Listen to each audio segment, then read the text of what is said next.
I'm much more excited about what is the thing that is you, and how do you live that every day in a place of action, in a place of motion, being aligned with your core values, working towards your mission, embodying your values, all those sorts of things. And so the problem is that people don't know what that thing is. It's hard to find.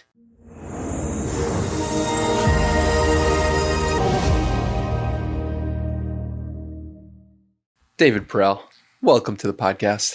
Thanks, man. What's the central question of your life?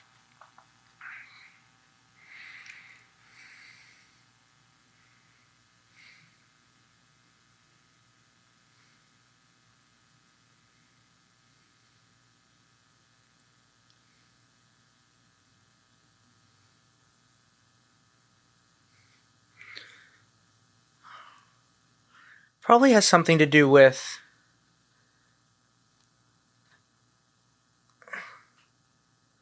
some blend of inner and outer truth. I think that the answer isn't capital T truth that you see etched in stone at universities. And the answer also isn't my truth that is very common in the culture. I think it's a blend of both of those. So I think it's interesting that I started that question by saying what it's not, because then that leads me into what it is. It's probably some mix of what brings me joy and what is my vision and seeing that into reality. But the reason I started that, my answer the way it did, is that answer is sounds very self-centric, but I'm much more outer driven than that and want to be driven by service and just liberating other people by igniting their creative spirit and bringing a sense of joy and enthusiasm into the world. So what's the question? How do I do that? Very interested in that. Yeah, when I was thinking about how to frame this conversation, I was thinking about how do we help bring someone to their life's work? Yeah. Because it very much to me feels like you found it. And I feel like I found it. But I want to ask you, like, how did you get to that point? And more specifically, what was the first moment you realized you were doing your life's work? Yeah, I'll start with what I do now. I work with a coach named Rasanath Das, who I adore him. We chat every other Monday.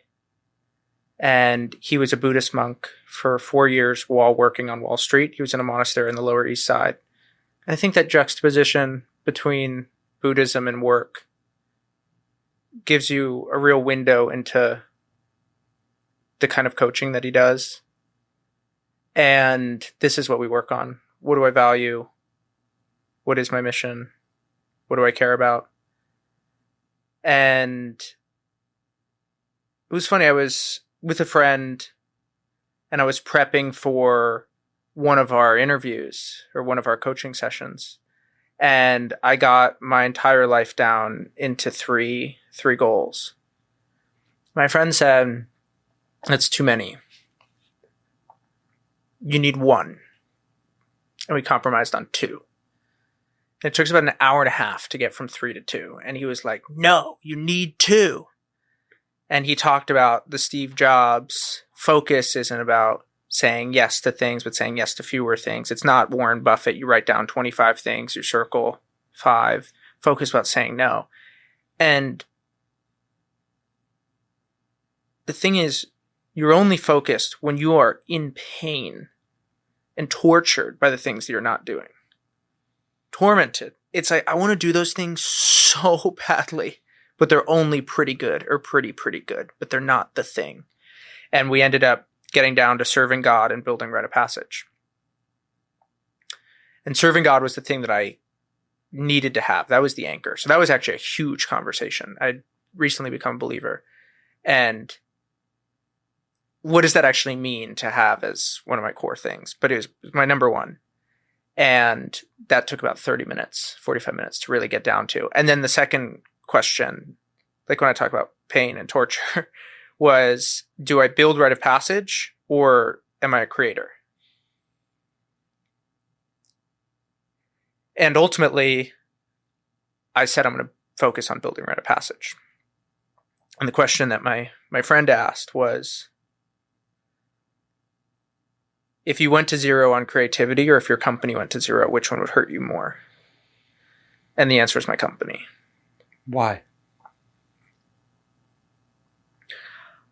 I believe in writing on the internet so much, and I feel called at a spiritual and otherworldly level to get people to share ideas online.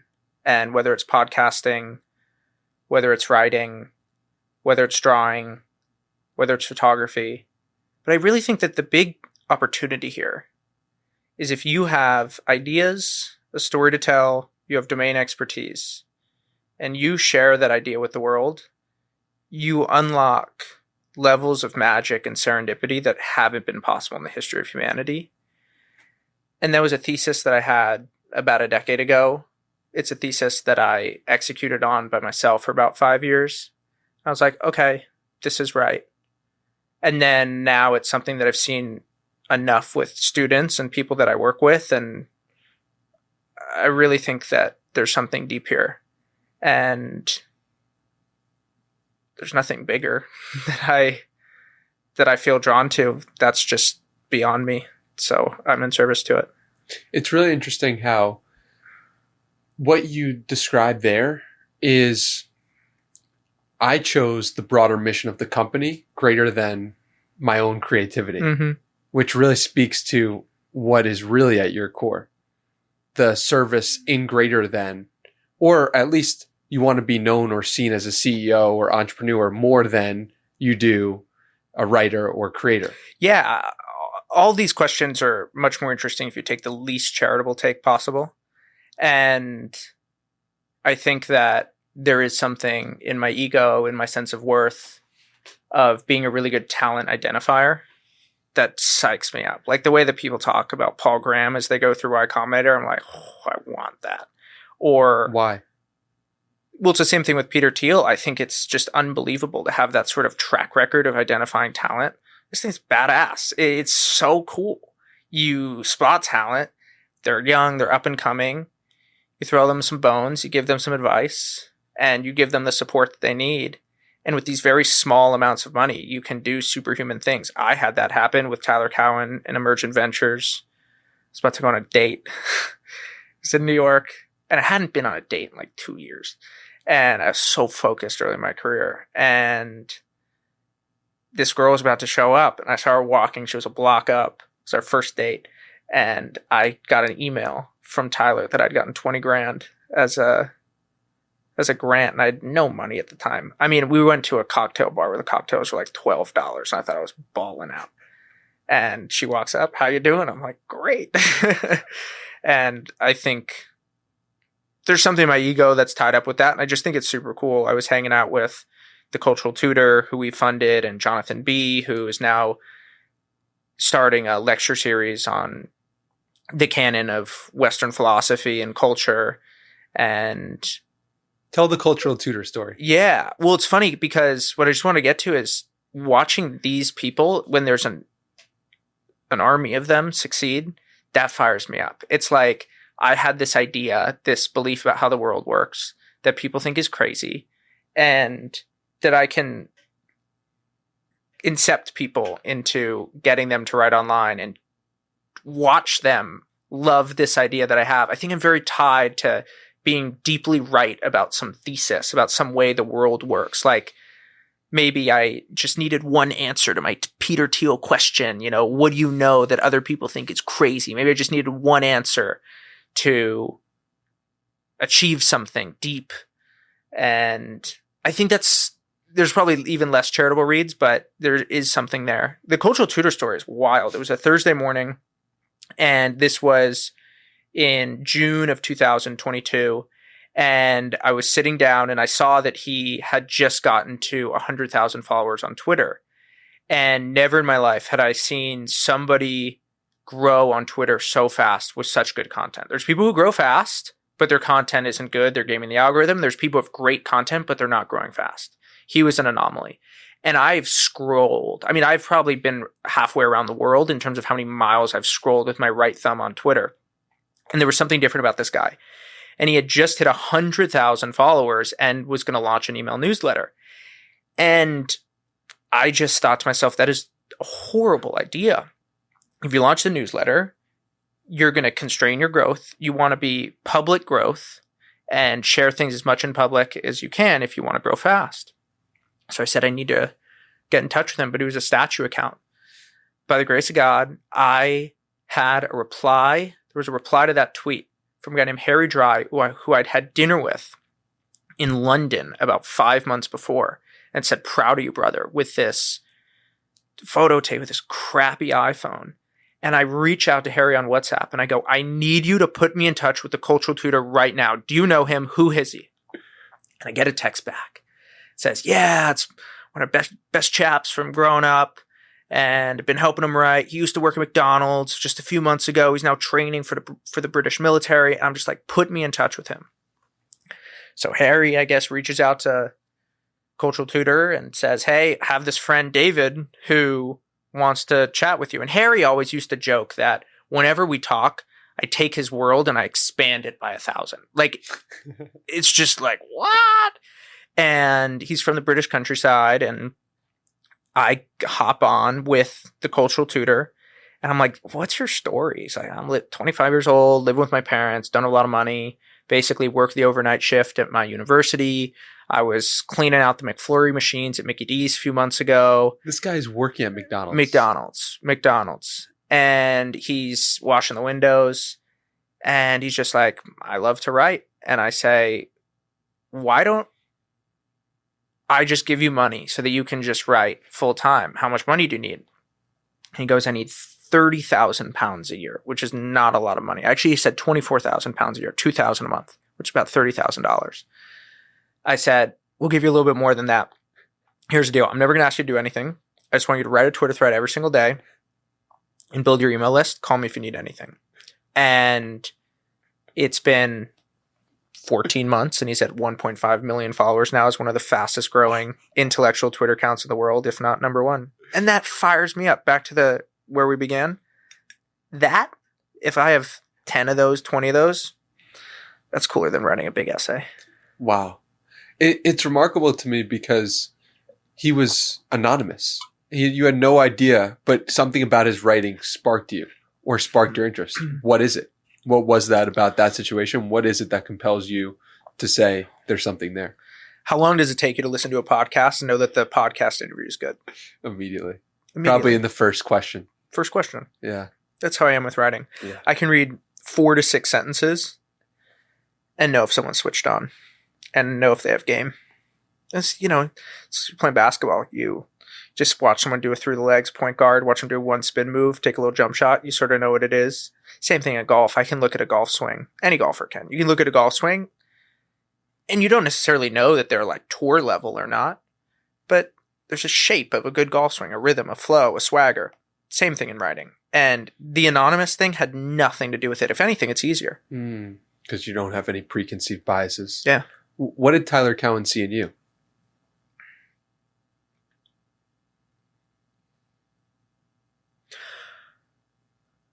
I think a lot of times we see things in others that we like about ourselves or wish that we had in ourselves. And the things that Tyler and I have in common, and a lot of it's because I've tried to emulate Tyler so much, but he probably saw the seeds of joy, a love for travel, a real earnest curiosity, and I have a real stamina about myself. Like Tyler really looks for that in terms of success in creatives. You can't take me down. I'll just show up every day. Yeah, that's one thing that is apparent from looking at you on the internet. You just show up so constantly. But on the other hand, it's been 83 days since we've seen a long form essay from David Perell. Why is that? I would look into 83 days, and I bet if you took the last year, probably there's been 2 or 3. I'm just running a company, and it's a lot of work, and it's really hard, and that's to our conversation. That's my priority. It's very hard to find writing time right now. And that's not ideal for me. I'm amazed at how Paul Graham built YC while writing his essays. It blows my mind. And I just haven't figured out how to be a top-notch writer in public, great long-form essays, and how to run a company. They are entirely different ways of living, states of consciousness, schedules, orientations toward the world. One is an orientation towards what works, and another is an orientation towards what's interesting. And sometimes they overlap, but they're at odds with each other enough that, of course, it's been 83 days. I just can't figure out how to do it. Part of this conversation, I really want to get to know you and bridge the gap between the person people read about or listen to on podcasts and who you actually are. Yeah. I've had the fortune of spending a decent amount of time with you, going to church, having meals together, and I'm fortunate to call you a friend. When I started this journey, you were just a Twitter account that I really enjoyed. Yeah. And so that's been a cool journey for me. And also seeing the real you as well as the person you present and seeing how they are very closely aligned compared to a lot of the creators I spend time with, but also the subtle ways they're not. I'd say more than subtle, man. I mean, I'm an Enneagram 3, and I've looked into this a lot. So Ross Noth, my coach, who I was talking about, he's an Enneagram coach, and he's writing a book about the Enneagram right now. And this was the quest that we started on when we were trying to figure out who I am. So what the Enneagram 3 does is you're a performer, and that is what it's called. And I'm totally that. And basically, you get your worth from other people in your life thinking of you highly. And the biggest risk with the Enneagram 3 is that you become totally disconnected to your heart. So what ends up happening with Enneagrams is they're so ruled by this wall of mirrors and by the perception of other people around them that their entire life becomes a game of public relations. And that's where I was and where I still am in my nature, that I have to fight every single day. How do you go about fighting that? Well, the first thing was faith is a huge thing. I always think of audience of one and being desperate for God's approval and not anybody else's. And I think of, right, the law of conservation of nature. Energy can't be created or destroyed. Fear and the lust for prestige and admiration can't be created or destroyed. So if you have 100 units, how many do you give to people? How many do you give to God? And I try to just give all of them to God, right? The famous line from the book of Job is that the beginning of wisdom is the fear of the Lord. And what I take from that is by fearing God so much, you don't fear a lot of things on earth. And what I find to be very profound is there's a line that Christians use a lot, that in weakness there is strength. And I was like, what are you talking about? That idea makes no sense. And now I totally get it. That by being so weak in the face of God, you actually are so strong in the face of the earth. And that's how I'm trying to conform and change my values so that it's all about pleasing God and none about pleasing humans. But I used to go insane. I basically used to have an inner scorecard of every person in my head. And there's this interview where David Foster Wallace is being interviewed by Charlie Rose. And they're sitting there, and David Foster Wallace is sweating. And it's Lake Michigan just falling down his face. And he almost can't even talk because he's so aware of the panopticon of judgment that is all around him from the scale of Charlie Rose. And he's like, do you realize how many people are watching this? And he's can somehow think through that collective judgment and just goes wild on camera. Wow. I mean, here you have somebody who took his life. And the intensity with which he felt that, I don't relate. But a piece of that, I absolutely felt that way. And when I didn't have a stern sense of morals or a higher power that I could give my life to, I was in a constant state of change. So anything would happen. And I'd basically have to like reevaluate my moral framework from scratch because I didn't have a stable internal compass. And so it drove me crazy. What was the breaking point? I became very depressed earlier this year. And as things got worse and things got difficult with rite of passage, and I went through a horrible breakup and different things here and there, it was just this spiral. So then I spiral down, and then I lose points, and then I lose points, so I spiral down. And we all have these anchors in our identity. And you get a little bit off, and then you get recentered.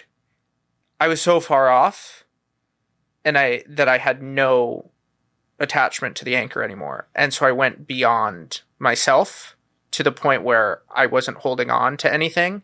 And I felt like I was swimming in the middle of the ocean, drowning. And that's when I became a believer. What advice would you give to somebody who's in that situation themselves or knows somebody in that situation right now?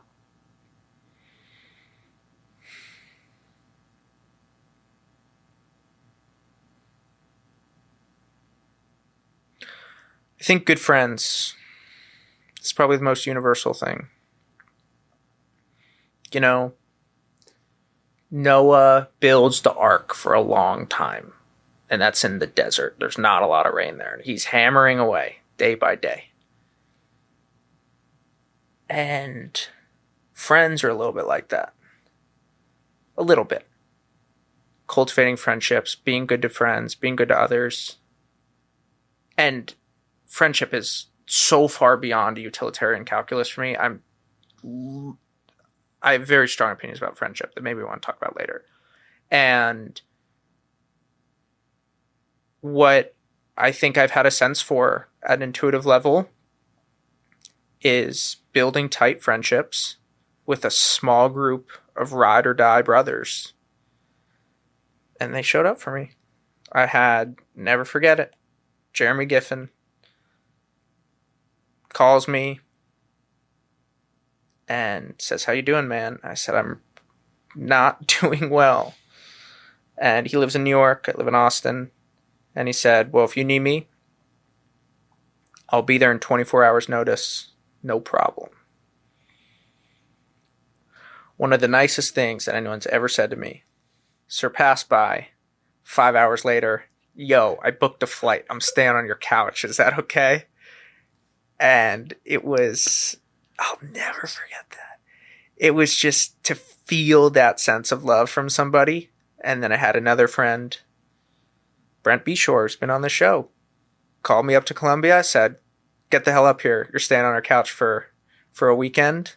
Me and his wife, Erica, who I adore, they said, "We got you, whatever you need." And I went up and stayed with them. And I think that despair can be compounded by loneliness. And when you're alone, you get caught in your head. And having friends to just talk through things with and just feeling the love from them. And, you know, there's real art when someone's down. On one hand, you want to validate what they're saying. I hear you. That's hard. I've been there. And at the same time, you want to do them both at the same time. You want to invalidate what they're saying. Have a sense of perspective. Don't be apathetic, but let's have a sense of perspective. This is just one thing in one day in your life, and in 5 years, we'll be laughing about this. And that's what a good friend does. They make you feel loved, and they come at both places, really validating what you feel and invalidating it. And if you can get both of those, you have a really good friend. There's an art to doing that. Wow. I mean, that seems very powerful. And just getting that call, I want to go back to the moment you realized, like, all right, I'm a believer now, because you grew up with a strong belief in God, without a strong belief in God. How does that process look of, becoming a believer? Like, what? Obviously, you're really down. You need something to hold on to in that moment. But how does that even happen? Yeah. I was asked it this week. When did you choose to become a believer? I did not choose to become a believer. I very reluctantly became a believer. Over the last half decade or so, I've been studying the origins of Christianity, Christianity's influence on the West, and it was a purely intellectual exercise for me. And I very much just wanted to know more than any Christian and to basically tell them all the reasons that they were wrong while having a better understanding of the Bible than they did. And I thought that process, that project was awesome. It was a way to win. It was a way to show off how smart I was. And when I was living in New York, I found a guy named Tim Keller who did these series of Questioning Christianity lectures that I went to a few years over and over again. I would do these Bible studies. But once again, I was just interested in theological and historical questions. This was not a spiritual quest. And I want to know what the Bible said because I want to know what the Bible said in the same way that you want to know what Plato says, which is that is a core part of our lives. And the philosophical tradition very much underpins how we think, how we act, how we are. Faith was very similar. How do you go to an art museum if you don't know what the Bible says? You can't. You're going to miss so much. I mean, good luck walking around the Louvre and you don't know what the stories of the Bible. You're going to miss 60% of the paintings. So that was my motivation. And then I moved to Austin, and I enjoyed going to church because but it was like I was like an anthropologist. I was like Margaret Mead, trying to figure out, okay, what are these Christian people like? It was an intellectual pursuit. Yeah, exactly. Now I'm in Texas. I had a new flavor. And I toured a bunch of churches in Austin. Probably went to 10 of them. And in the back of your head, did you have any sense of, this is gonna be me one day? Nope, no way. God honest. Honest to God. Wow. Honest to God. And what I valued was good mix of heart, good mix of mind. So smart people, loving people, and that the Bible was open on the pulpit and that the church was grounded in the Bible. That's what mattered to me. And I toured a bunch of churches, and then I found Austin Ridge, which we've been to a few times, and I love that place. And what I tell people all the time is that institution runs better than any institution I've interfaced with in my life. Therefore, there's got to be something here. I got to look into it. And my heart began to change there. I started doing some Bible studies there. But people got frustrated with me because I was trying to think my way through this. And I wasn't going to budge. There was no way. And then March 19th of this year, I called my sister and I said, I've gone insane. I was in a very, very dark place. And I had passed the tipping point of these thoughts are dark, but you're still in a healthy place, and into, okay, these are unhealthy and very dangerous thoughts. And I had reached the end of myself, and I called a friend. I said, hey, we're going to a Dead Mouse concert. Bring the girls. Let's party it up. And I was out till about 1 a.m. Didn't feel very well. And it wasn't that I'd had a lot of substances. I just really didn't feel well. Something was off. I came back home, wrote till 4 or 5 a.m. What'd you write about? Love. And woke up the next morning, right around 9:15, listened to the sermon that day. Oh, this gets poetic. Listens to the sermon that day. Then something was moving in my heart. Something was different. Then I pulled into church. And I pulled in and I was like, wow, I'm home. And the Bible chapter that we were reading, the way that our church goes, we open up a Bible chapter, we go through the entire thing. And it was 2 Corinthians chapter 7. I actually was listening to the sermon this morning because I do a daily Bible study. And today I'm on 2 Corinthians chapter 7. And it just starts raining in the studio. Just starts raining. That is remarkable. I don't know if the listeners at home could hear. That is crazy. Yeah. As you say that, the rain started pouring. What? And so I walk in and I walk into the service or the sanctuary. And I kid you not, I felt like God put a cape around my back. Cape must have been 10 pounds. It was on my back. I went up. I used to never, ever, ever sing the songs. I hated the songs. And I would just try to get through the songs and go to the sermon. And I sang at the top of my lungs. I cried my eyes out. And by the time I walked out, I believed in God. Wow.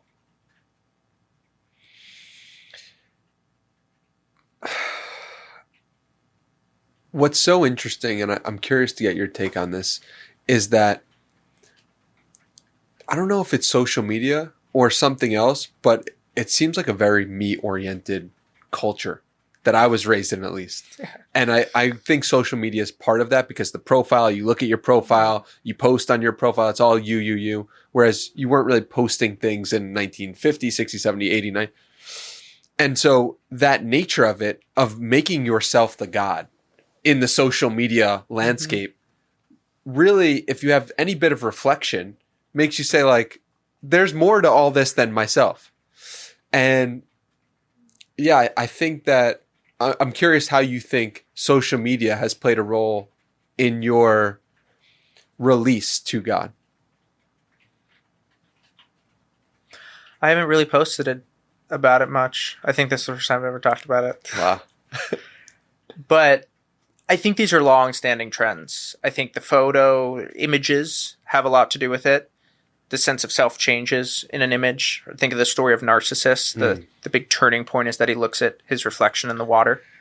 And Christopher Lasch wrote a book called The Culture of Narcissism in the 80s and the 90s that was very prescient. I think it's gradual, but there has been a big decrease in, I think, most of the impact in terms of social media's, how it's influenced faith has been cultural, in that culture is created in California, the tech is made in the Bay Area, and the culture is made in Los Angeles, and the Bay and LA are very ungodly places. So then you get these mimetic cycles. There was a Sports Center tweeted that one of the tennis players at the US Open, she had just won and she was Coco like Gauff. gathering her thoughts. Well, we'll put it here. She was praying to God. Coco like, Gauff. what? Yeah. And it's just this goofy thing that we have in culture where we've dismissed prayer. We've dismissed prayer and all that. So I think that that's how social media has influenced faith more than the culture of narcissism. And then what do you make of, like, why you haven't spoken about it? This is the first time you're speaking about it. Well, I need to tell my parents first. I told my sister this week. And this week? Yeah. Wow. Yeah. How'd that go? Very well. Good. Very well. But it's a huge change. It's a huge change. And in some fundamental sense, you're born again. And that sounded crazy to me. And I feel it now. So, and it's scary. Why? Well, I think a few reasons. First, you're committing to a higher standard for yourself that you didn't hold yourself to, and now you're committing to a moral framework that people love to bash. To talk about the public relations thing, this is an anti-PR move. So that weighs on my consciousness that this is not the cool or trendy thing to do. And there will be backlash. There will be backlash. The day that I was going to tell my parents, I was reading Acts about Paul being beaten and tortured for his faith and for what he believed. Scary. And I'm here for it. But certain people have snap your fingers conversions where one day they act this way, the next day they act that way, and there were certain changes that I made. But it feels very gradual to me. I did have that snap my finger conversion on that day,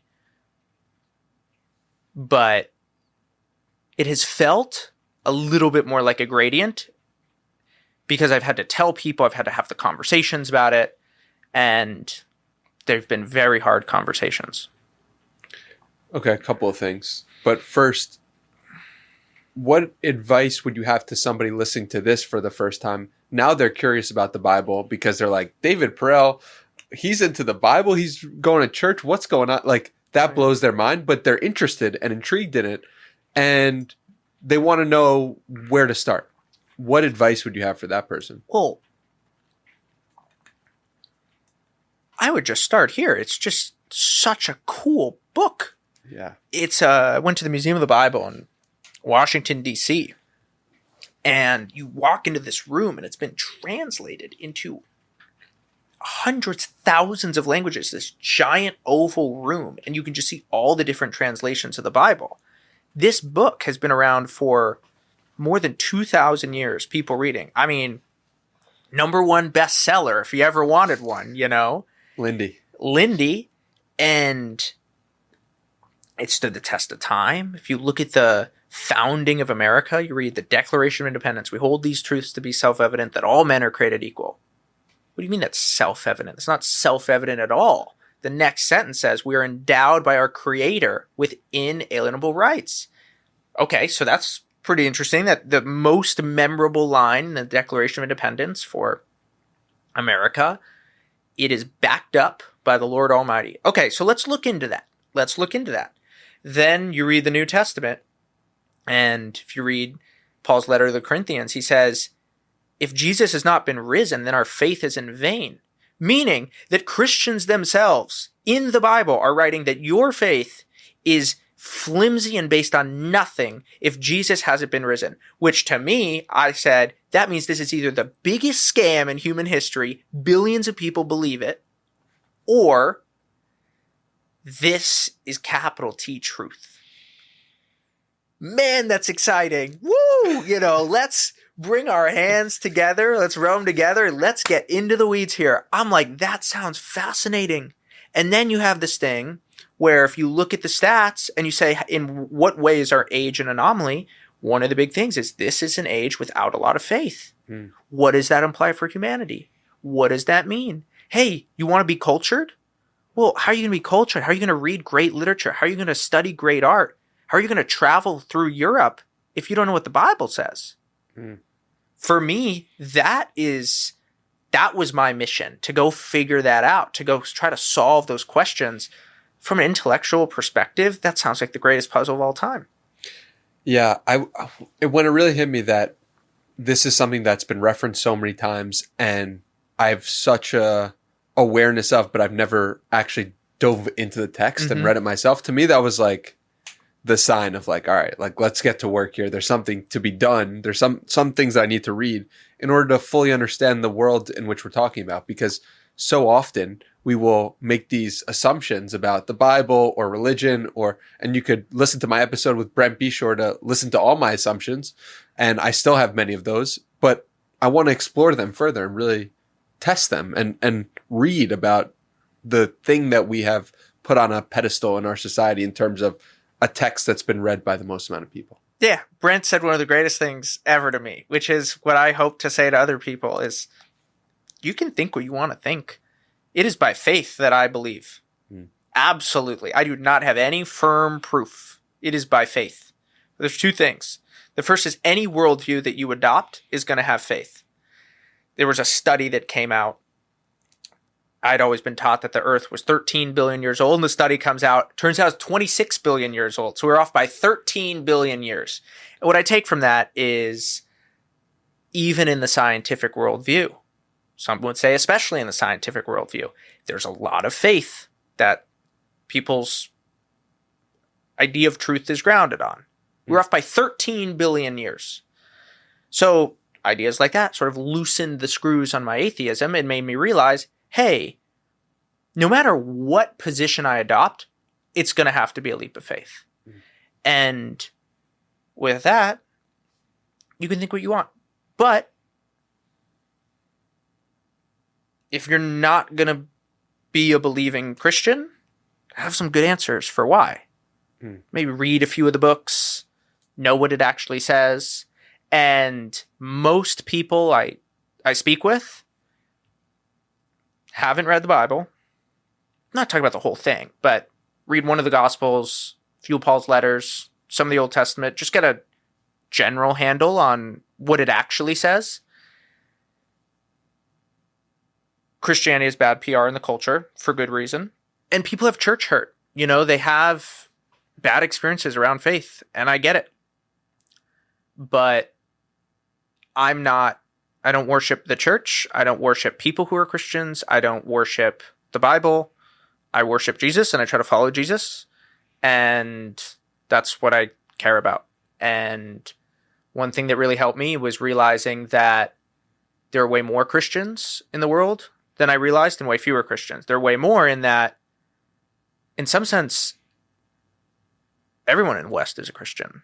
In that Judeo-Christian ideas underpin Western morality. Look at how the Romans treated babies. Look at how modern Westerners treat babies. There's so many examples of this. Our sense of morality is Christianity without Christ in a lot of ways. So we're all shaped by these ideas. And on the other hand, there's way fewer Christians than I ever realized, in that, 33, 40, 50% of America is Christian. America's a very Christian nation. But one of the things that really helped me was to ask, how many of those people who are Christians actually lay their life down for the Word of God, for Jesus, for what they believe? And the answer is very small. And so as I thought about, am I interested in doing this? Is this something that's attractive to me? I only looked at those people's lives and I said, are the fruits of the Spirit showing up in their life in a way that surpasses my life? And the answer was an unequivocal yes. So when I thought about more people, that got me interested. When I thought about fewer people, that pulled me in. And then back to the question about choice. It wasn't a choice at all. It was supernatural, whatever happened. It's really cool, and it's been remarkable to be taken in by you in the journey, and I appreciate your invitations to go to church, and I will continue going because I'm interested as well. And I think it's a really cool thing to continue to bridge the gap between the online David and the real life David. One thing that really struck me from spending time with you is the lock screen you have, as well as you have a printed out sheet with different OKRs and personal OKRs and commitments and mantras. And I thought that those were cool things that people might not see, but might appreciate or instill in their own life if they're interested. Hardcore practical advice here. I believe very strongly in both of these things. We'll go, just help me out here. We'll go mood board, mantras, season of no. So mood board's the first thing. Highly recommend. And once again, weird stuff happens. So I have a mood board on the back of my phone. It's also on every mirror in my house. It is on my microwave. It is on my desk. It is all over the place. And I print out and I laminate a mood board background on my phone. And I probably look at this thing 300 times a day. And it is a series of visuals for the kind of life that I want to live. Everything from a Victorian house, because I want the Rite of Passage headquarters to eventually be a Victorian with stained glass windows where people can stay, to Tim Keller, who's one of my big intellectual influences who recently died, and I want to hold him in my memory every day, to Alex Hormozy, because I try to go in Hormozy mode every morning when I turn off the world and I just focus on the work, to Arnold Schwarzenegger, to a little emoji of sun to remind me to get out, to the painting of Jesus' baptism by Da Vinci. Here's where it gets spooky. I went to Florence and I saw that painting that had been on my mood board all year. I just liked the painting. I didn't know where it was, what museum it was.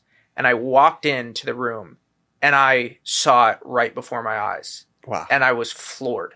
I got chills. And there's a weird thing that happens once you set a clear vision for your life and you look at it every single day, is you actually become that in a deeply subconscious level. So if there's one thing that you can take away, spend an hour tonight and take a series of images that represent the person who you want to be in a few years, make it the background of your phone, print it out, and look at it repeatedly and watch your life change. And there's a sense of intentionality and a sense of repetition there that really works. And then we'll merge the next two mantras in Season of No with sort of OKRs. So what I have is for the company my problem is I love new things. I love, ooh, that looks interesting. Ooh, that looks interesting. And that's part of your genius, is finding those new things, hence finding the cultural tutor, hence being friends with all these people who are on the but it can also be a downfall. Kills my focus. And when you run a company, you need to be focused. I need to be focused on this is the thing. And the mistakes I made in the first half of the year were not confronting conflict fast enough. I think the mistakes that I have made in the last 3 months and sort of the theme for the second half of the year will be not being focused enough on the things that really matter. I always think of a pressure point in a massage. A massage therapist can touch a certain pressure point on your body. Whew, instant release. They don't need to do it very hard. You feel it deeply and it has a long-lasting impact. That's the same thing when you find the thing. The main thing is to keep the main thing the main thing. I love that mantra. Shout out to Kevin Kelly. And what I've tried to do is have it all on a sheet. It's almost like my NFL playbook. And I have it right there, and I look at it every day on my desk. And I have a whole list of mantras where I want to build a company that thinks a certain way around quality, around speed, around what we value. And an example here is this idea from Frank Slootman called Amp It Up. Any problem I face has one of three problems. I either need to increase the tempo, raise the standards, or narrow the focus. Every problem. And so I keep that sheet to say, increase the tempo, raise the standards, narrow the focus. And whenever I get a problem, that's the first place I go. And that grounds me in something. The biggest problem that we face as a team is we don't narrow the focus. So I underline it. Narrow the focus, narrow the focus, narrow the focus. I think about that 100 times a day. And I can always come back to that.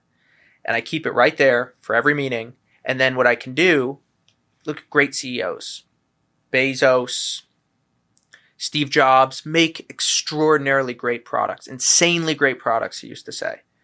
So many great CEOs are sloganeers. They say the same things over and over and over and over again. How many times has Jeff Bezos said, focus on the customer? 10,000, 100,000, whatever it is, it's probably not enough. I bet if he was sitting here right now, I bet he wishes he would said it more. If you spend time with great CEOs, what are they doing? They tell the same stories over and over and over and over and over again. What are they doing? What they're doing is they're constantly rehearsing their main message. Like a comedian. I'm going to say this. How did that land? Okay, I'm going to tweak it next time. How does it land? Boom, boom, boom, boom, boom. I have one CEO that I'm very close to. He's been running companies for 30 years, worth multiple $1 billion. And about 70 to 80% of the dinner, I could say with the same fidelity that he says it. Because I've heard the same stories over and over and over again. I've got 17,000 words of notes from him that I have all highlighted the way that we hang out is, and it's freaking awesome that I get to do this. We hang out, I keep an iPad open and I type the entire time and I ask him questions. It's about a 98% to 2% talking ratio. It's the greatest thing ever. And I just type and type and type and type and type questions. And now I have his entire business worldview in an Evernote document that now I'm working on basically building out his operating system, his brain. And one of the biggest things I've learned from him is 3 lines, 3 words each. So in the 90s, he was running his company, big company, used to write these giant strategy memos. And his whole philosophy was, I got these really smart people, smart engineers from Harvard, from Stanford, whatever. And they need impressive strategy memos. Otherwise, they're not going to think I'm a good CEO. I got to be smart. And his director of HR said, stop writing long strategy memos. And he had worked for Pepsi and a few other giant companies. And CEO said, get the hell out of my office. I don't want to hear from you. Director of HR goes out, interviews a bunch of people inside the company and says, what's your top priority for the year? What's your top priority for the quarter? Says, great. But a month later, invites the CEO in, says, hey, I wrote out all the things that the people in your company think is the core priority. Look at them. Are these your priorities? Kicks over a chair, wants to flip over the table. It's like, what the hell? This isn't my priority at all. Are these people even reading? Gets all mad. And director of HR calms him down and says, the problem is when you write 25-page strategy memos, people look at one sentence and they say that one sentence, I agree with that one sentence. Now that's my priority. He says, from now on, you get 3 lines, 3 words each.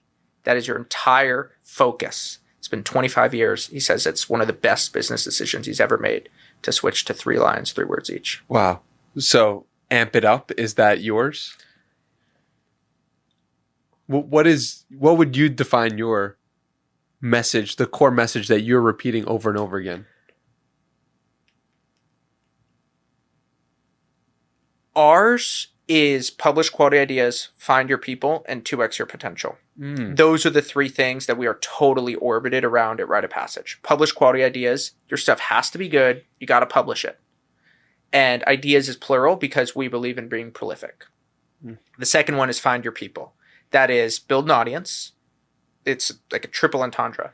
Build an audience, find your people of creators who you want to learn from. And the third is find friends who can help you write and who stir your soul. And then the third is publish quality ideas. Or the third is 2x your potential. Double your income or do work that's twice as meaningful. And that's what we're orbited around. Yet I'm saying that and it's got to be clearer and clearer and clearer. But publish quality ideas, find your people, 2x your potential. That is the story. 3 lines, 3 words each. That is the story that I try to get people to buy into. If you can publish quality ideas, then you can find your people and you can 2x your potential. And that is the atomic unit of my work. What did your high school physics teacher do differently? Oh, Miles Chen was amazing.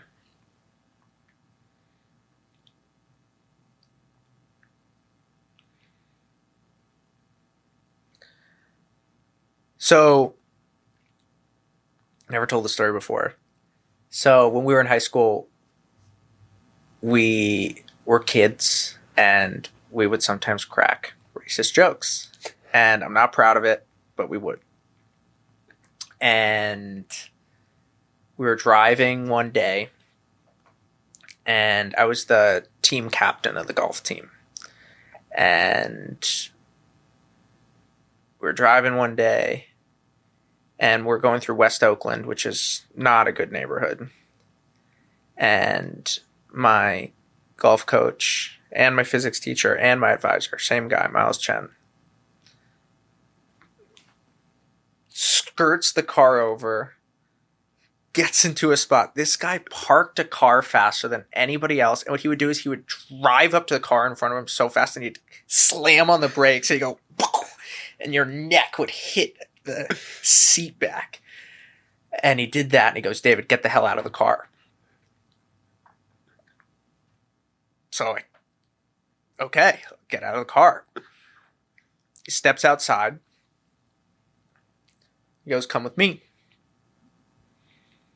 Not in a good neighborhood. We're walking. Everybody else stays in the car. Locks the car door. Slams the van door shut. And we walk into a fried chicken restaurant. Packed. And we walk all the way back to the cash register. And I'm the only white guy in the entire bar, the entire restaurant. We wait out there. He doesn't say a word to me. Wait for 10 minutes for a fried chicken to be ready. He loved food, especially Asian food. And he gets these 2 giant bags of fried chicken. I hold one. He holds the other. We meander back to the car, about 20 feet away. He stops walking, stares me in the eye, and says, the only thing it said to me the entire time, stop being racist. Oh my God. Get back in the car and go back to school. Wow. What were you thinking? I don't know, dude. I was a 15-year-old kid. I wasn't thinking at all. I was just goofing off with my buddies, and I don't know what I was thinking. I'm really not proud of that story, but that's what happened. Well, it was interesting because I heard you talk about him in a previous podcast about how he was a phenomenal teacher. And it's like, that's a great example of being a phenomenal teacher. That is a great example of being a phenomenal teacher, and a great example of you say less to say more. Yeah, and the power of silence. So much of what you say has nothing to do with what you say. There's a great line there. That's a tweet. He was a great teacher. He was a great teacher, but he was a great teacher in this way. Here's another story. Man, this irked me. We just thought we were the top of the world, as all high school boys do. And there was a golf practice one day. And we were going to do like an indoor golf practice, probably because it had been raining, and March Madness was on. And we watched, me and my best buddy from high school, watch the game downstairs. And we ended up showing up late to golf practice. And we were late. He knew that we were watching the tournament, and we walk in, and he goes, "Why are you late?" As he would always do. He'd always have this funny laugh. And we were watching the game. He goes, "And you thought that you could be late?" And he suspended me and my buddy for 2 weeks from the team. Wow. And we missed an important tournament. And he was angry, and he just wanted to teach us a lesson, and he did. And I think that discipline has gone out of favor in society. And I think it's underrated in a lot of ways. How you do it matters. And moments like that, when you get suspended from your golf team, are awful. And you feel terrible, and you hate the person who's disciplining you. And in the moment, you think this person is a horrible human being, and they don't get it. When in fact, they're being incredibly loving, and you don't get it. And he embodied that very well. He wasn't, I'm making him out to be a much stricter and more stern person than he was. He was awesome. And he would go on all these adventures. That guy knew Asian food in the Bay Area as well as anyone who's ever lived there. And he triple majored at UC Berkeley in physics, astrophysics, and painting. And he ended up being a high school physics teacher and co-founding the school. And he was a great mentor in terms of the things that he would say when you'd go out to a bakery. A great mentor in terms of the conversations that you'd have on the 6th hole on a Tuesday afternoon. How's school going? And it was really funny because the other teachers didn't get it. He had his own style, his own sensibility, his own way about him. But the kids who loved Miles, I bet he is friends with more students who he taught 15 years ago than any other teacher at that school. And I think it says a lot about what is the role of mentorship? What is the role of education? What is a good teacher? Because it's not about y equals mx plus b, I'll tell you that. I was going to say, those stories that you gave had no bearing in terms of actual practicality of knowledge of physics, nothing like that. It was about how he made you feel and what you learned from a human sense that you could apply outside the classroom. And I think it's important to think about as your school, rite of passage, attempts to reshape education. So how do you make sure that you take those lessons from Miles and build them into the course? Yeah, I think that education's a little bit like kitchenware. There's a bunch of different there's a spoon, there's a knife, there's a fork, there's Tupperware, there's plates, and they're all part of the kitchen, but different tools serve a different purpose. I'm not at all saying that, hey, the knowledge that matters isn't really important. There's a school, an Alpha School. They promise that every single student will learn twice as fast as the average American kid in a public school, and they'll do it in 2 hours a day. I think that's amazing. and every kid will learn the Common Core super well. Huge fan of that. I mean, geez, if you could snap your fingers and know the Common Core, it'd be amazing. I wish I could know that. I talk to high schoolers there. They know math far better than I do. I wish I knew that. But what's Common Core? The Common Core is basically a government-mandated, a government-designed program on base-level knowledge that you should know, from math to history to English, all those sorts of things. And it gets a really bad rap. And I get why. It's very standardized. But there's a lot of good things about the Common Core, and I wish I knew everything in the Common Core. There's no doubt. I mean, I'm not standing up and saying, hey, you shouldn't be able to graduate from 8th grade unless you know the Common Core. But if I could just have Elon Musk take, what's that tool, the Neuralink, and put it in my brain so I know it, I'd say yes, totally. So there's the knowledge part. And I'm not sure that rite of passage that I can impart that kind of knowledge on somebody. I think it really takes a personal relationship. I think in rite of passage, what we try to do is we try to inspire. We try to give people other people in their life who they can write with, who they can think with, to cultivate and forge deep friendships.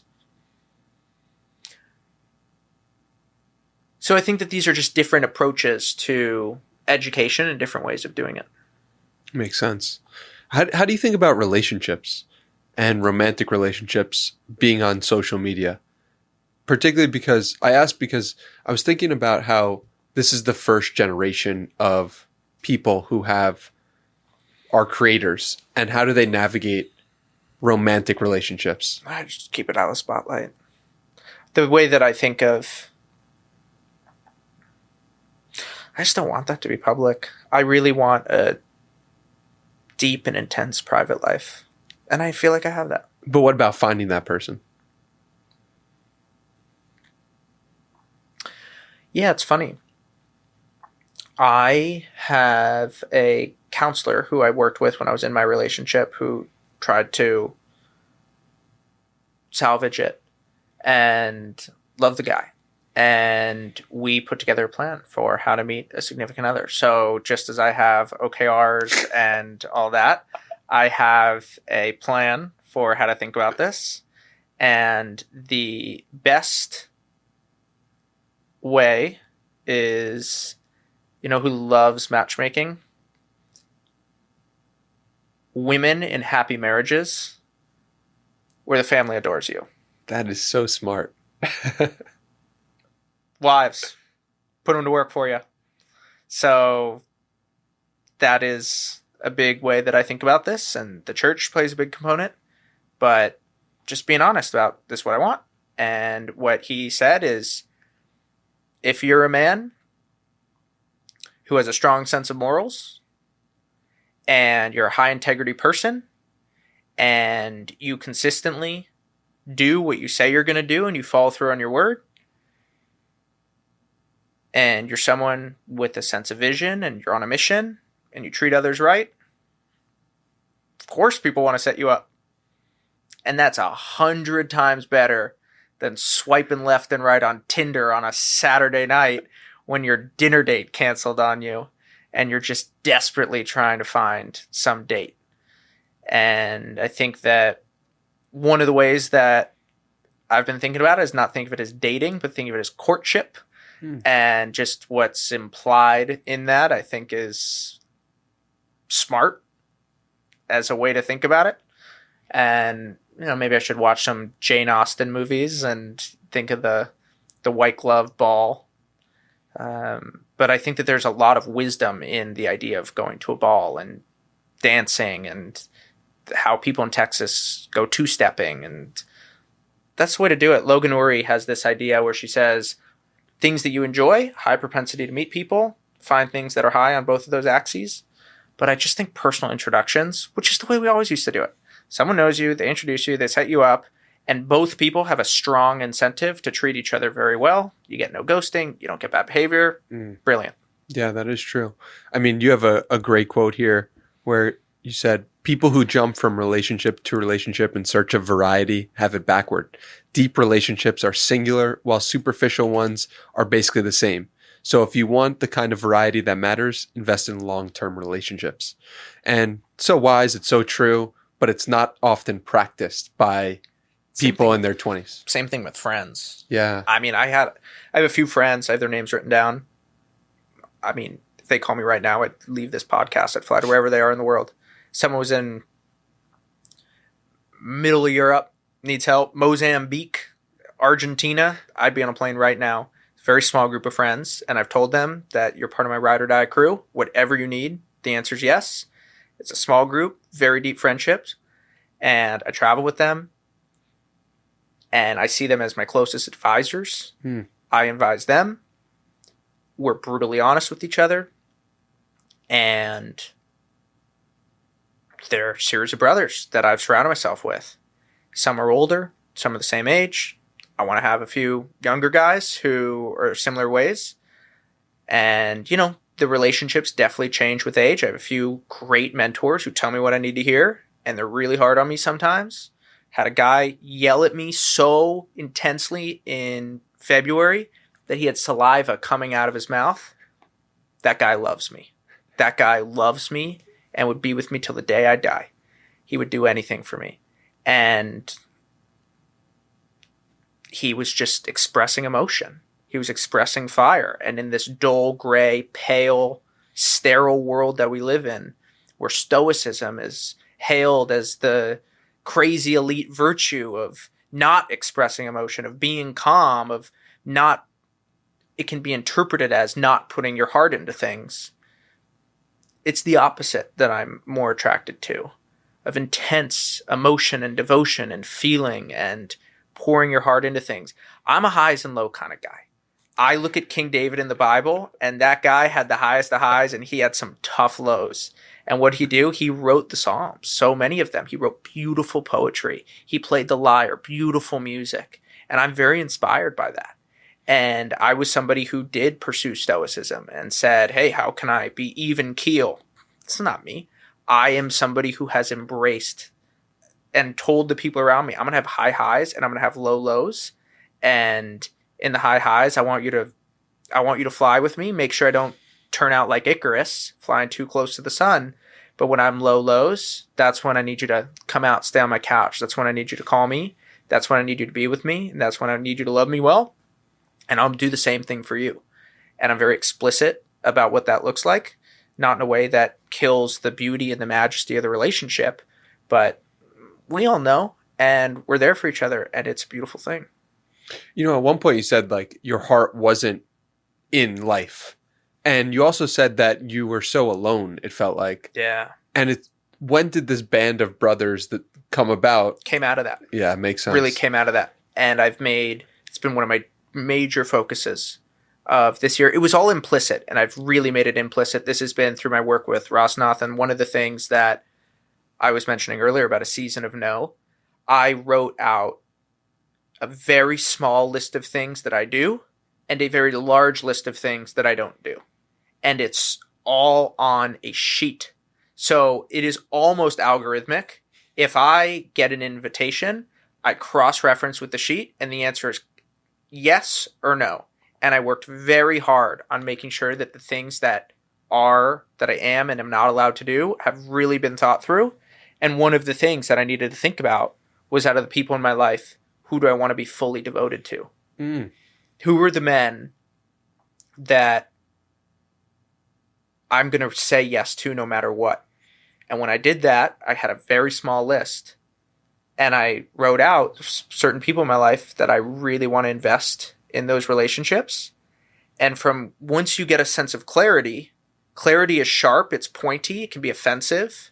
But once you get a sense of clarity, you're like a Concorde's nose. You can pierce through reality. You can make what you want to have happen. There's a sharpness about it. And once you make that decision, those friendships get so much deeper. And for me, it's just a small group. And I told them all, and it's made a world of difference. Only 2 out of 6 live in Austin.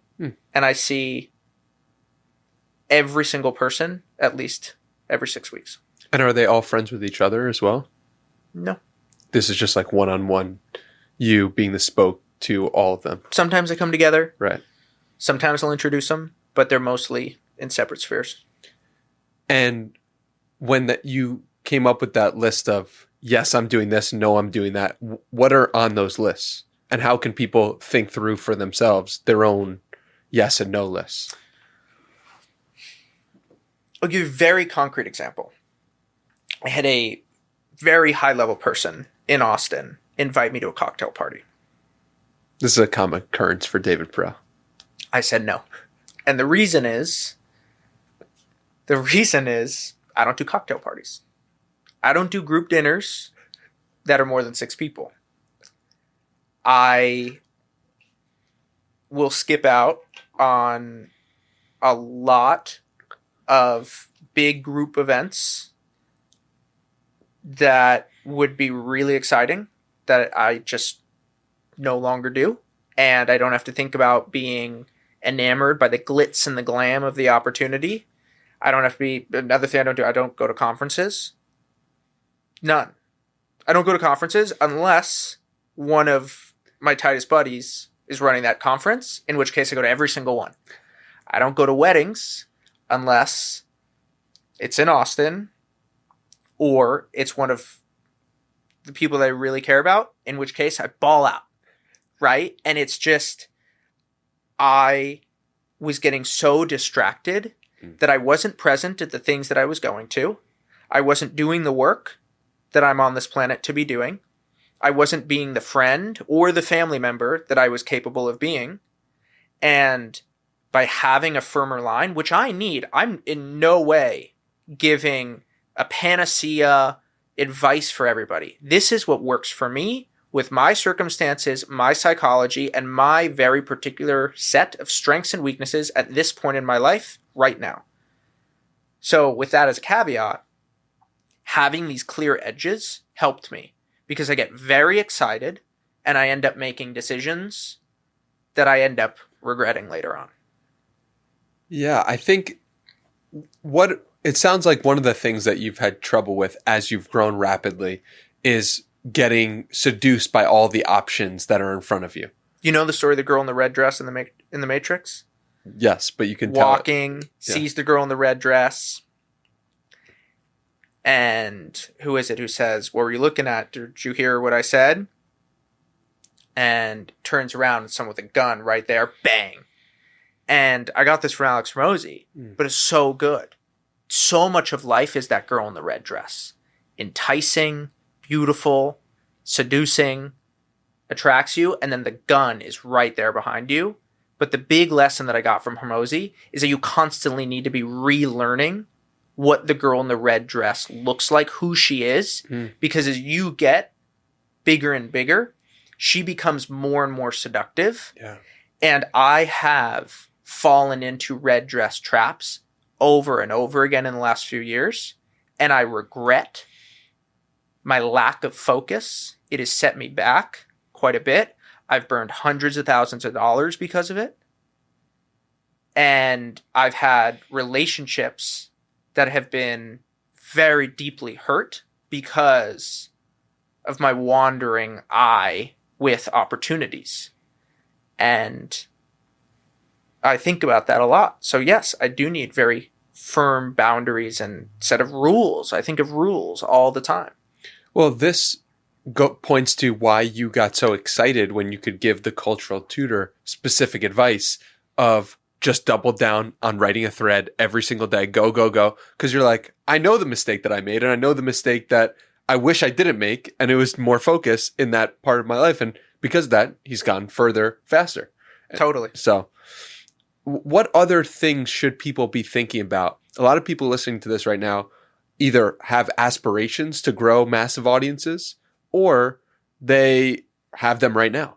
So what are some things that they should be thinking about as they grow in terms of red dresses?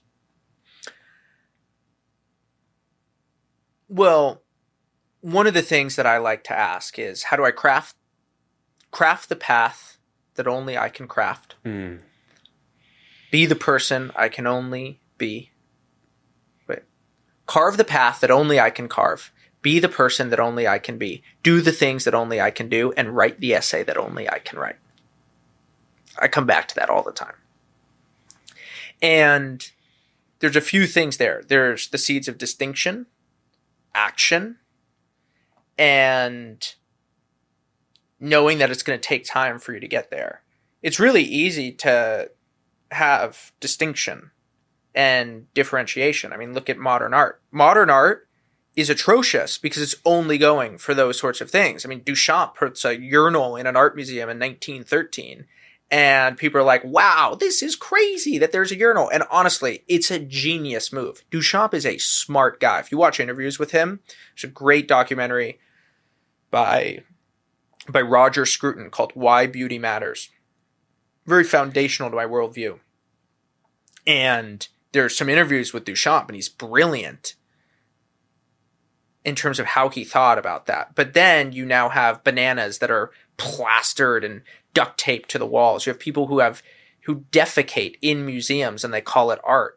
And what has happened is art has gone from a pursuit of mastery and quality into shock. And shock comes through, oh my goodness, I've never seen this before. You'll never believe what happened. And so what I come back to is the distinctiveness is important, but it has to be paired with quality. And distinction and quality, that's what moves the world. That is the stuff that people look at and they say, my goodness. And that's the path that I try to be on. Distinction isn't enough. Quality doesn't have enough of the self-expression, the sense of individuality. And then also things that aren't distinct are often trapped in the myopia of what Rene Girard called mimesis, where you're just imitating other people, looking around, copying. And Girard's ideas have been very impactful for me because I know how much of my life I spent in a very imitative path. In San Francisco, go to a good middle school so you can get into a good high school, go to a good high school so that you can go to a good college so you can get a good job so you can go to a good graduate school so that then you can eventually be a partner at a law firm or something, as if that's the pinnacle of life. And there's a lot more to life than that path. Your quote here is, risk-averse parents and educators push children down conventional paths. Parents enroll their kids in the same schools and the same extracurriculars to help them get into the same college so that they can work for the same corporations. In 2007, more than half of Harvard graduates went to work in investment banking or management consulting. It's like we're living in an imitative. It's a tongue twister. We're living in this world. She sells seashells by the seashore. We're living in this world that's copying each other all the time. Yeah. And the distinctiveness piece is really important. How can people be more distinctive? I mean, that is work. And you need great people around you. And being tapped into the tenor of your heart and knowing what those frequencies sound like, it is a lot of work. It's something I work on every single day. I mean, I sit down and like right now, I've spent 3 months on this. What is my first core value? And it's the pursuit of excellence. So first it took me a month and a half of writing and coaching to realize that excellence wasn't my value, it was the pursuit of excellence. So that's it. The second order effects of that are huge, okay? Then, what does the pursuit of excellence mean? Write it all out. Then, how do I biblically justify the pursuit of excellence? Go through, find all the verses and the stories that justify that idea. And now, my homework for these 2 weeks is, what do I need to do every single day? What do I do every single day that is aligned and in pursuit of excellence with that first core value? So that's 3 hours of work, you write it out, or 3 months work, you write it all out. And then I'm doing that for my top 5 core values. So I'm going to do it again and again and again and again. I'll have the 5. And then I have that clarity of what am I going for. And the thing is, if you think of the American conception of success, you think of someone who's retired, sitting on a beach in Mexico, sipping a pina colada like they're in a Corona commercial or something. And what is implicit in that? Stasis, doing nothing, I've made it, whatever. Sort of lack of vision, belly's getting a little fatter. First you have a bowling ball, then you got something bigger in there, and you're just getting more and more overweight, and maybe you're golfing to sort of stay in shape. And I just take issue with that telos of what a human life can be. I'm much more excited about what is the thing that is you, and how do you live that every day in a place of action, in a place of motion, being aligned with your core values, working towards your mission, embodying your values, all those sorts of things. And so the problem is that people don't know what that thing is. It's hard to find.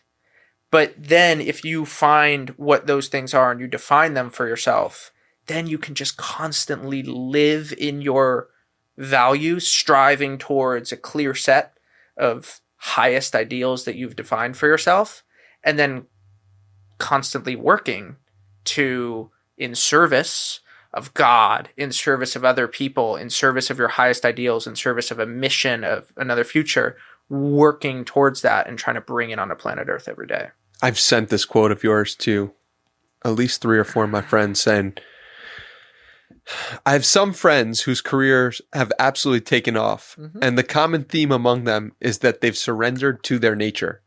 They're done trying to be somebody they're not. And I think what you just said is encapsulated in that tweet so well. And someone asked you, what do you look for to find out if somebody is fully surrendered?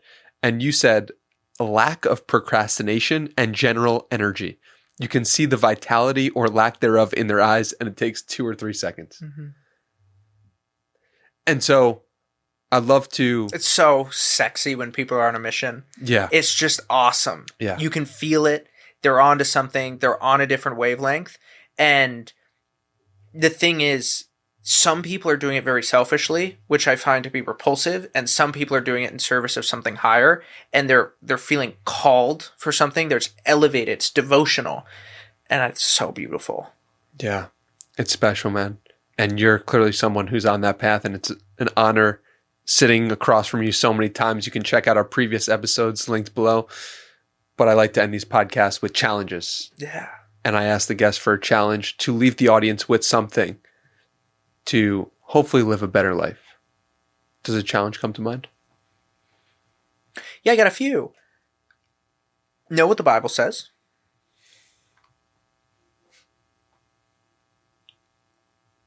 From an intellectual perspective, it's so interesting. And there's so much to learn. Know what the Quran says. Know the basics of Hebrew literature. Know that realm of the world. One of the most perplexing things right now is how many intellectual, smart people, entrepreneurs are proud to not know the basic axioms of different religious faiths. And I think that's foolish. I'll stop there. You had a couple, but that seems like an important one. Yeah. I also, before I let you go, I have to say you have to check out How I Write. How I Write is a phenomenal podcast. I'm a huge fan. I can't believe I'm listening to this, and I'm so in awe of the questions. I'm learning so much as an interviewer, and I'm so appreciative that you've put this out as service to the world, because I think this podcast is going to be listened to way more times 100 years from now than it is today. And I really believe it's a seminal work. So thank you so much for creating it. And I'm so grateful that it's out there. So everyone should check that out. It's linked below. And can we just end with the story of that podcast? Sure. So I just launched this podcast called How I Write, and I was thinking about the pressure point thing. What is the thing that I can do that if I do very well, everything else will sort of take care of itself? And I started working on How I Write in September of 2021 were the first conversations that I had about it. Sitting, talking to, in a meeting in my RAV4 that I had just bought. And it was I just bought the car. I had a meeting then.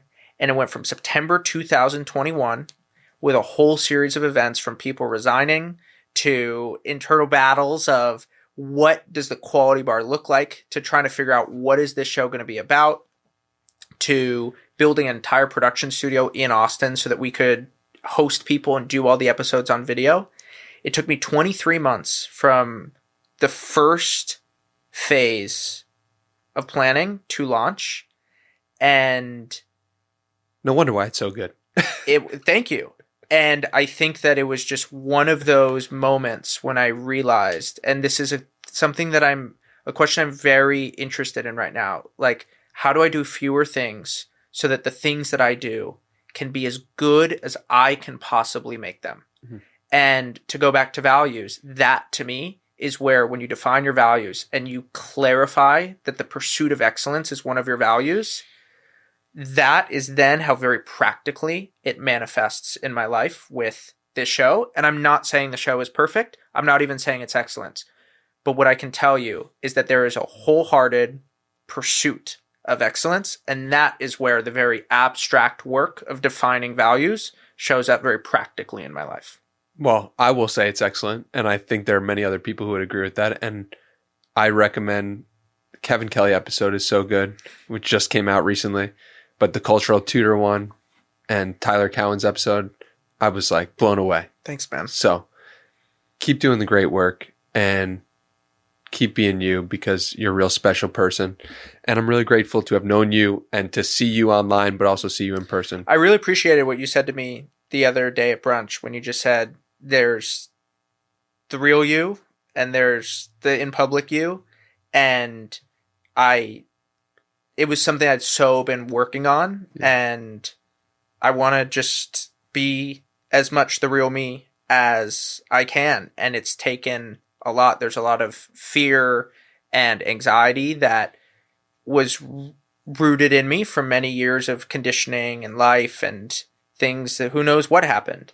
And it was, I think, a real testament to your perceptiveness that you picked up on the bullseye of what I'd been working on for so many months. And I just love having people in my life who say the thing that needs to be said without any judgment or condemnation, but say it from a place of love. And I think that was a great example of that. So just want to tell you that.